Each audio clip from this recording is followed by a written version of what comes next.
Rabí Abba iba una vez de Capadocia a Lidia, en compañía del rabí José. Cuando marchaban, vieron que se aproximaba un hombre que tenía una marca en la cara. Rabí Abba lo llamó y le dijo: «Dígame, ¿qué es esa marca que tiene en su cara?». El hombre contestó: «Una vez viajé con mi hermana y llegamos a una posada, en donde bebí mucho vino. Toda aquella noche estuve en compañía de mi hermana. Por la mañana vi que el posadero estaba disputando con otro hombre. Me puse entre ellos y recibí golpes de ambos, de modo que fui severamente herido cuando, aunque me salvó un médico, el rabí Abba pronto preguntó quién era el médico, y contestó: «Era el rabí Simlai». «¿Qué medicina te dio?», preguntó el rabí Abba. Y a ello contestó: «La cura espiritual». Zohar 3, página 75b. Tercera parte. Estableciendo las conexiones. Aplicaciones prácticas. Cada día abajo es controlado por un día arriba. Ahora bien, un acto abajo estimula una actividad correspondiente arriba. Así, si un hombre realiza un acto bondadoso en la tierra, él despierta una benevolencia arriba y descansa sobre ese día que es coronado así a través de él. En forma similar, si lleva a cabo un acto de misericordia, él corona ese día con misericordia, se la convierte en su protectora en el momento que la necesite. Zohar 3, página 92. 10. Herramientas operacionales. Aunque la Kabbalah enfoca cuestiones de elevada naturaleza espiritual, lo hace con la única intención de proporcionar al judío herramientas de una calidad suficientemente buena para que éste último pueda concretar su propio potencial. Las enseñanzas de la Kabbalah no tienen la intención de estar limitadas a los dominios de lo abstracto por medio de procesos o disciplinas aprendidas por la exclusiva finalidad de conocerlas, sino que ha de conducir directamente a la aplicación de esos principios sublimes y métodos de enseñanza en el ámbito de la práctica. Es más, la substancia intelectual de la Torá es de una naturaleza especial y única en su género, que otorga al pueblo judío herramientas para el alma, las que, al ser debidamente comprendidas, le permitirán articular en el mundo material lo que se le pide en el mundo del pensamiento y el sentimiento, es decir, en el mundo de lo espiritual.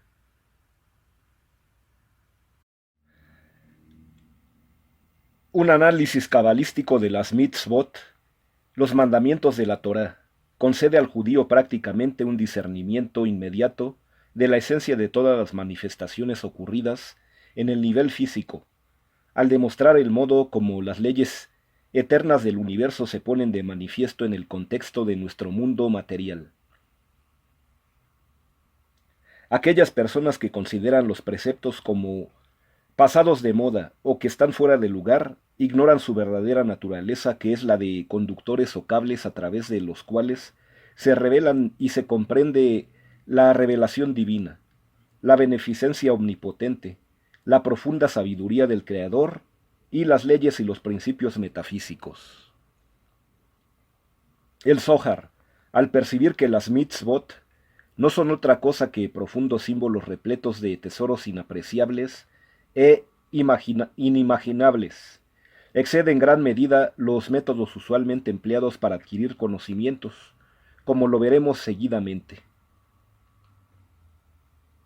Las autoridades rabínicas han clasificado muchas de las mitzvot como hakim o estatutos, implicando leyes que son dictadas por la Torá y las que deben ser observadas incluso si no se puede ofrecer alguna explicación razonable o que tenga sentido. Algunos comentadores han considerado estos estatutos como un ejemplo del absoluto acatamiento de los decretos del Creador que se exige al pueblo judío como una indicación de su fe.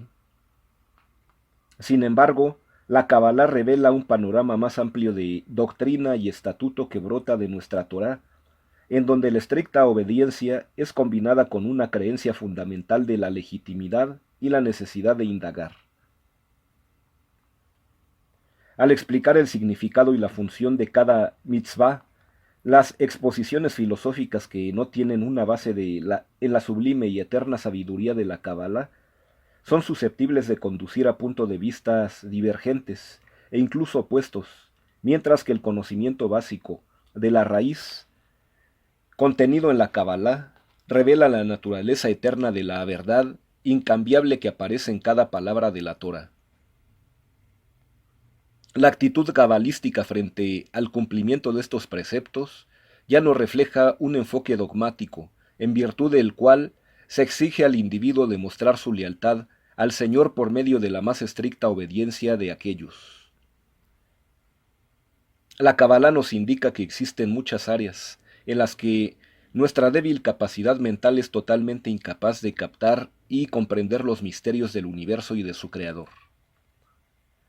Pero dentro de estas limitaciones también hay muchos aspectos de nuestro mundo que son revelados por medio del conocimiento del modo como actúan en el dominio metafísico. La verdadera religión es un camino a lo largo del cual el que va en busca ya no anda a tientas acosado por el miedo. Es una senda que ha sido recorrida en plena luz de sabiduría por los eruditos del pasado, quienes han anticipado los problemas y los obstáculos con los que tropezaría el novicio, y han compartido con nosotros sus conocimientos para que su ejemplo pudiera ser una antorcha para las futuras generaciones. La verdadera religión trata de los firmes principios y leyes del universo, reconociendo el hecho de que cualquier desvío de esa senda puede dar lugar a perturbaciones tanto de índole física como emocional. Podría ser considerada como un sistema jurídico que gobierna y promulga las leyes físicas y éticas del mundo en el que vivimos. Por lo tanto, el hombre religioso se convierte en quien tiene conocimiento del modo como funciona este elevado sistema y de sus aplicaciones e implicaciones en el mundo físico inferior. La filosofía cabalística referente a los mandamientos y ritos divinos ha sido muy bien descrita por la leyenda de Hillel. Según esta, un neófito al judaísmo se presentó ante Hillel y le preguntó si era posible enseñar toda la Torá estando uno parado sobre un solo pie. A ello Hillel repuso: lo que te resulta odioso no lo hagas a tu vecino. Esta es la entera Torá. Los demás decretos y mandamientos son tan solo comentarios de este principio básico. Esta conversación plantea un gran número de intrigantes interrogantes.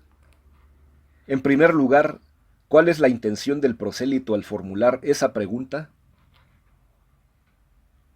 ¿Acaso expresaba una cínica duda sobre su nueva religión, tratando de encontrar un método abreviado para llegar al judaísmo por medio de la sabiduría del rabí, o tal vez estaba animado por el sincero deseo de encontrar la piedra de toque del pensamiento y las prácticas judías? Luego podemos preguntar si la respuesta de Hillel tenía por objeto tan solo silenciar a un estudiante tonto, o si realmente contiene la esencia de la Torá. La dificultad relacionada con la contestación de Hillel reside en el hecho de que las mitzvot están divididas en dos categorías: aquellas que tienen que ver con la relación entre Israel y el Creador, y las relacionadas con Israel y sus semejantes. Por lo tanto, ¿cómo puede ser que un solo precepto de ama a tu vecino como a ti mismo incluya todos los preceptos de la Torá, como al parecer lo dijo Hillel, incluyendo aquellos vinculados con el hombre y su creador? Además, en cuanto se refiere a la última parte de esta respuesta, deberíamos inferir de Ellas, que todos los 612 preceptos sirven tan solo para explicar una sola y única ley ética, y el precepto ama a tu vecino. Si se procede a un examen más minucioso de este diálogo, se podrá revelar la propia esencia y la finalidad de la Torá. El pedido del neófito se refiere a los objetivos finales de la Torá. ¿A dónde conduce? ¿En dónde termina el camino de los actos y el servicio? Todo el contenido de la Torá, sus leyes y mandamientos, no son otra cosa que instrumentos para mejorar y desarrollar el autocontrol. Por lo tanto, Hillel eligió el precepto, ama a tu vecino, como la idea específica que puede guiar al hombre para alcanzar su meta final. Este precepto revela la espiritualidad interna del individuo, la encarnación de lo realmente divino que hay en él, y de ese modo lo aproxima a la fuente de la luz y de la belleza. Esta fuente, que la hemos llamado el deseo de impartir, es la característica principal por medio de la cual podemos llegar a conocer al Creador. El Génesis nos dice que la inclinación del corazón del hombre es mala desde su juventud. Ello se refiere a la esencia del hombre, al deseo de recibir, el que hasta la época en que la persona llega a su mayoría religiosa, domina todos los actos bajo la forma de un deseo de recibir tan solo para uno mismo. Los actos de un niño son motivados por esa esencia, sin tener consideración alguna para los demás y sin ningún deseo de impartir a nadie más. Al llegar a la edad de bar o bat mitzvah, que es a los 13 años en el caso de los varones y 12 en el de las mujeres, el individuo es encarnado con un Yetzer Hatov, una inclinación al bien, que es una forma potencial de energía metafísica similar al deseo del Creador de impartir. Desde esa edad en adelante, el concepto de ama a tu vecino se convierte en el vínculo que conecta todo lo que existe en las alturas celestiales con el nivel inferior de este mundo. El hombre es el canal a través del cual fluye la beneficencia y la gracia del Creador, pasando de las altas esferas celestiales al mundo corporal. Sin embargo, el grado y la intensidad de esta unión depende de la medida en que el egocentrismo humano se transforma en el deseo de impartir, ya que la naturaleza de un canal o un cable es transmitir energía y no absorberla. La podemos comparar con el resultado obtenido al colocar una cortina frente a la luz del sol. Cuanto más gruesa sea la cortina que representa el deseo de recibir, mayor será la cantidad de luz que absorberá para sí misma, mientras que una cortina fina obstruirá en una medida mucho menor el paso de la luz. De ese ejemplo, se evidencia que cuanto más fina sea la cortina, mayor afinidad tendrá con la fuente original de la luz, el sol. Aunque no dispone de una luz propia, tiene el aspecto del deseo de impartir, que es la cualidad esencial de la luz, en el hecho que no obstaculiza el paso de la luz. La cortina gruesa, por otra parte, es el hecho de absorber la luz. Tiene una característica opuesta, el deseo de recibir, produciendo de ese modo una separación de función entre ella y el sol. Si esta identidad de función es el destino final del alma, es decir, la unión íntima y permanente que se produce de conformidad con la voluntad divina y la humana, entonces debemos dirigir nuestra atención a las palabras de nuestros sabios talmúdicos con referencia a la inclinación al mal. El Creador, al dirigirse a la voluntad humana, declara: yo he creado una inclinación al mal, y también la Torá con sus mandamientos y ritos como un medio para la transformación de la inclinación al mal.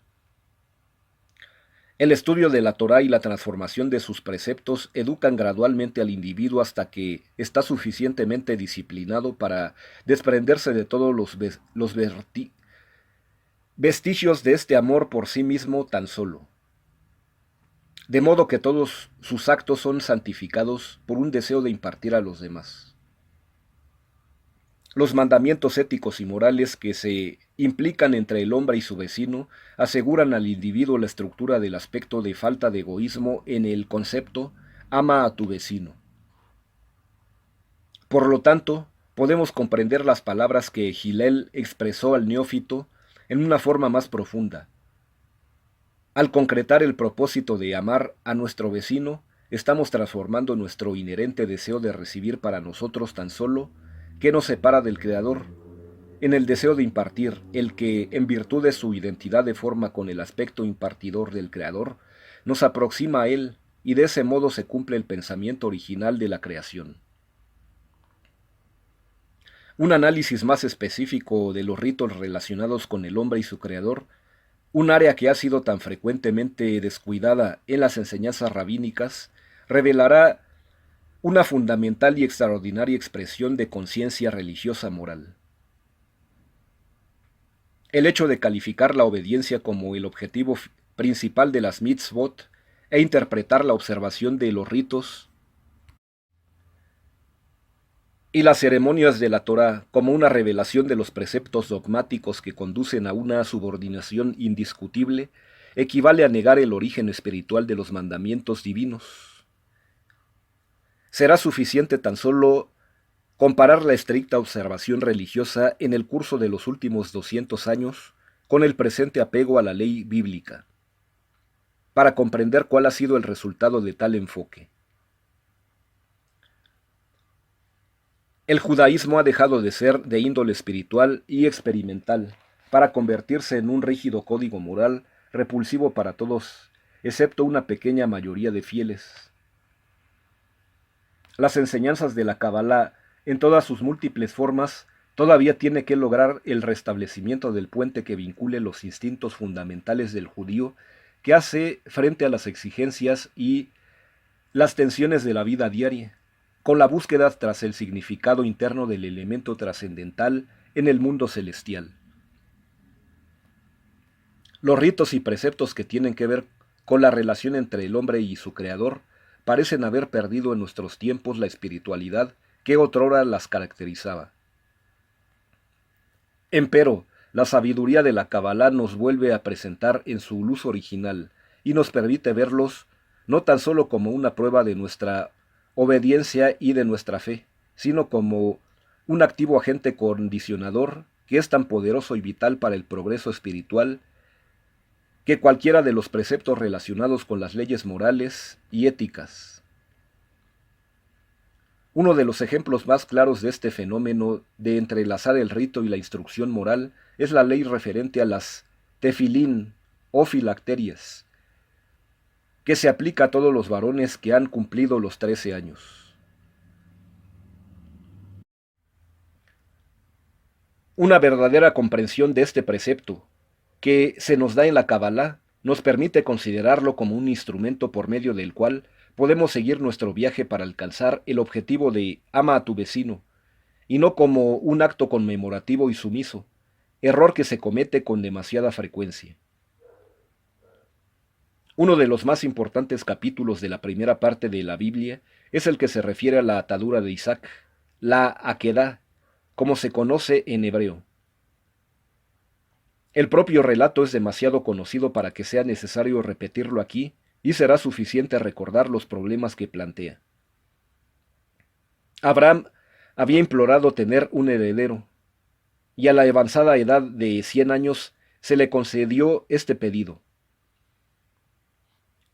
Es este su hijo Isaac, y ahora se le pide que lo ofrezca en sacrificio al Señor. Esto parece incomprensible en un nivel superficial de entendimiento. Era la disposición de Abraham de sacrificar a su propio hijo una necesidad o una prueba justificada de su completa dedicación al servicio del Todopoderoso. La Torá parecería sugerir que esta prueba suprema había sido aplicada solamente a Abraham, puesto que dice: tentó Dios a Abraham. Y aunque la atención colocada en la obediencia de Isaac parece ser tan severa, o tal vez mayor, Isaac tenía entonces 37 años, pero la Torá parece ignorar completamente su absoluta sumisión a la voluntad del Creador, señalando el gesto tan desinteresado de Abraham. El texto, observa el Zohar, requiere una explicación. Hubiéramos podido esperar que el versículo dijera: tentó Dios a Isaac y no a Abraham. Al fin y al cabo, Isaac ya tenía 37 años y ya no estaba bajo la jurisdicción de su padre. Él muy bien hubiera podido negarse, sin que ello diera lugar a que su padre pudiera ser castigado. Por lo tanto, ¿por qué dice tentó Dios a Abraham en lugar de tentó Dios a Isaac? La verdad, sin embargo, es que era necesario poner a prueba a Abraham. A fin de que éste alcanzara la perfección, tenía que estar investido con el atributo de la columna izquierda, negativa, de Isaac, atributo que Abraham carecía. Abraham es simbólico de la columna derecha, positiva, que es llamada Gesed o misericordia. Pero no puede haber perfección a no ser que exista un equilibrio entre lo positivo y lo negativo. Eso lo podemos observar incluso en nuestro nivel mundano, en donde una unidad total consiste de una relación armoniosa entre lo positivo y lo negativo. En este relato, el agua, que se refiere a la misericordia o a la columna derecha, representada por Abraham, debe unirse con el fuego, que representa el vigor o columna izquierda, representada por Isaac. Y por medio de ello sería posible que Abraham administrara justicia y lo convirtiera en parte de su carácter. Puesto que ¿quién ha visto el corazón de un padre pasar de la compasión a la crueldad? Pregunta el Zohar. Sin embargo, el objetivo era aquí modificar la discordia entre el fuego y el agua, de modo que se ubicara en sus lugares hasta que apareciera Jacob, que se refiere a la columna central, el agente de la síntesis. Solo entonces todo quedaría bien y la tríada de patriarcas, el sistema completo de conexiones y equilibrio, sería completada. Es por lo tanto instructivo notar que el vocablo Nisa, generalmente traducido como probó, también significa encumbrado o elevado, implicado en relación con ello, llevando junto a un nivel más elevado. El nivel celestial fue firmemente establecido en el nivel terrenal como resultado de los actos de Abraham para que pudiera ocurrir una síntesis. De la interpretación del Zohar, parecería que el intento del Creador fuese la entrega incondicional de Abraham. La atadura de Isaac, que representa el punto central del episodio, involucra juntar dos fuerzas, proporcionando al judío un sistema en virtud del cual se puede desarrollar y conseguir una armonía dentro de sí mismo, y pueda subsiguientemente conectarse con la fuente de la luz, el Creador. Abraham, al simbolizar la columna derecha, que es la que imparte, no podía llegar a ser completo a no ser que se fusionara con la columna izquierda, que es la que recibe. Ello no implica que tenía que negar o destruir la columna izquierda, como lo indica en el versículo.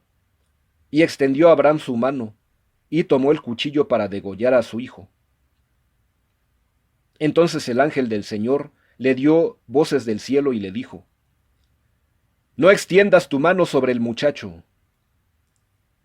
La atadura de la izquierda, que se refiere a Isaac, por la derecha, que se refiere a Abraham, es el procedimiento por medio del cual el hombre llega por conducto de la columna central, que se refiere a Jacob, a la perfección de su pensamiento o capacidad mental, como lo simboliza la ubicación central de la cabeza. Esta era, por lo tanto, la ocasión para juntar estas dos fuerzas opuestas de energía, el vehículo por medio del cual la energía metafísica de la atadura de la columna izquierda fuese conectada para siempre al nivel físico. Es la misma influencia armoniosa que conectamos cuando nos atamos los tefilín en el brazo izquierdo, una observación ritual que al ser comprendida a la luz de la Kabbalah puede ser vista en su significado verdadero, profundo y moralizador.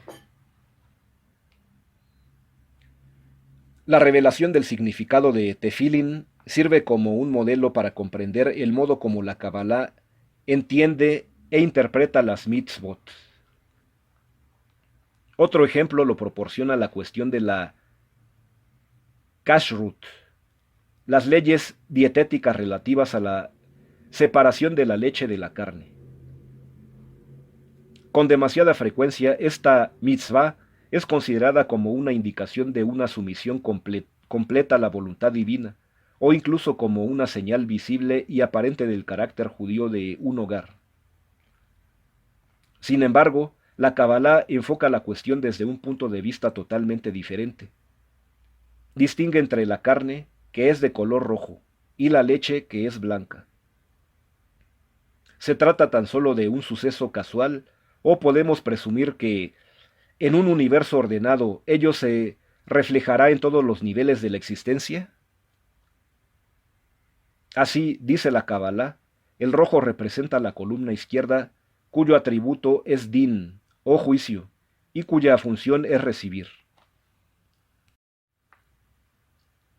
La carne de un animal es el resultado o el producto de todo lo que el animal toma para sí, y es el ejemplo del deseo de recibir. La leche, por su parte, representa la columna derecha, el deseo de compartir y el aspecto de Gesed, misericordia, favor, gracia. Su color es blanco e incluye todos los demás colores, indicando así que es característica esencial, representa el hecho de dar y alimentar al más alto nivel al que el hombre pueda aspirar. Resulta claro que los dos elementos representados por la carne y la leche están en mutua oposición. Uno es din, o juicio, y el otro es gesed, o misericordia.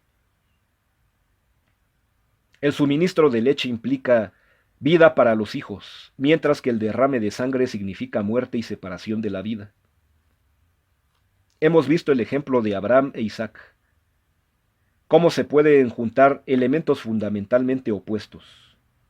Aquí vemos dos elementos mutuamente exclusivos a los que se ordena separarse uno del otro.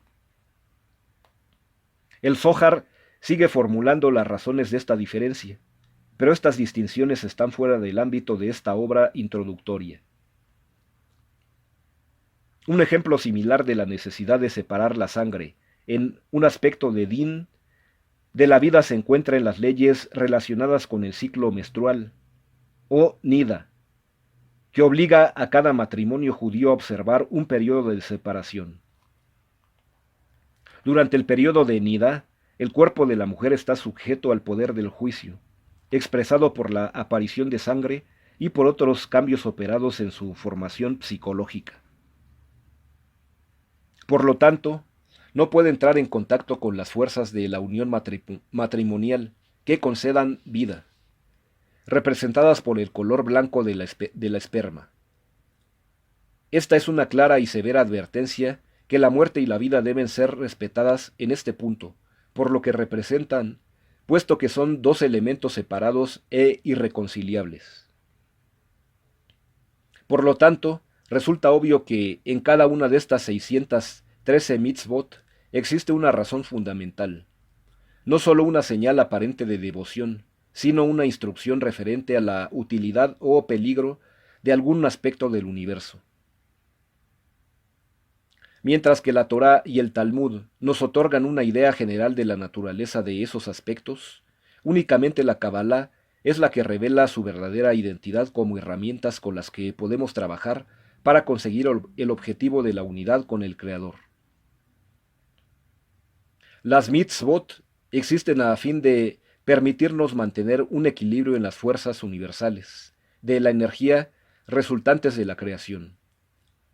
El último equilibrio, como aprendemos de Hillel, y la última mitzvah, constituyen la relación entre el hombre y su semejante, guiada en todo momento por el principio de ama a tu vecino como a ti mismo. El resto, efectivamente, es comentario. Referencias al capítulo 10. Acerca de que los demás decretos y mandamientos son tan solo comentarios al principio básico de que lo que resulta odioso no se haga a su vecino. Tratado Shabbat, página 31a. Acerca de que la inclinación del corazón del hombre es mala desde su juventud. Génesis 8:21. Sobre la Akedá, como se conoce en hebreo. Génesis 22, 1 a 19. Sobre la expresión tentó Dios a Abraham. Génesis 22:1. Sobre el surgimiento de una síntesis a partir de los actos de Abraham. Zohar 1, página 119a. Sobre la expresión no extiendas tu mano sobre el muchacho. Génesis 22, 10 a 12. Acerca de las leyes dietéticas relativas a la separación de la leche de la carne. Éxodo 34, 26. Acerca del enfoque de la Kabbalah desde el punto de vista totalmente diferente. Zohar 2, página 125a. Sobre observar el periodo de separación en el matrimonio judío. Levítico 18, 19. Acerca de dos elementos separados e irreconciliables. Zohar 3, página 79a. Acerca de la energía resultante de la creación. Sefer Lekutei, Torah Batamei Hamitzvot, de Rabí Isaac Luria, página 34, Jerusalén, 1970. Centro de Investigación de la Kabbalah.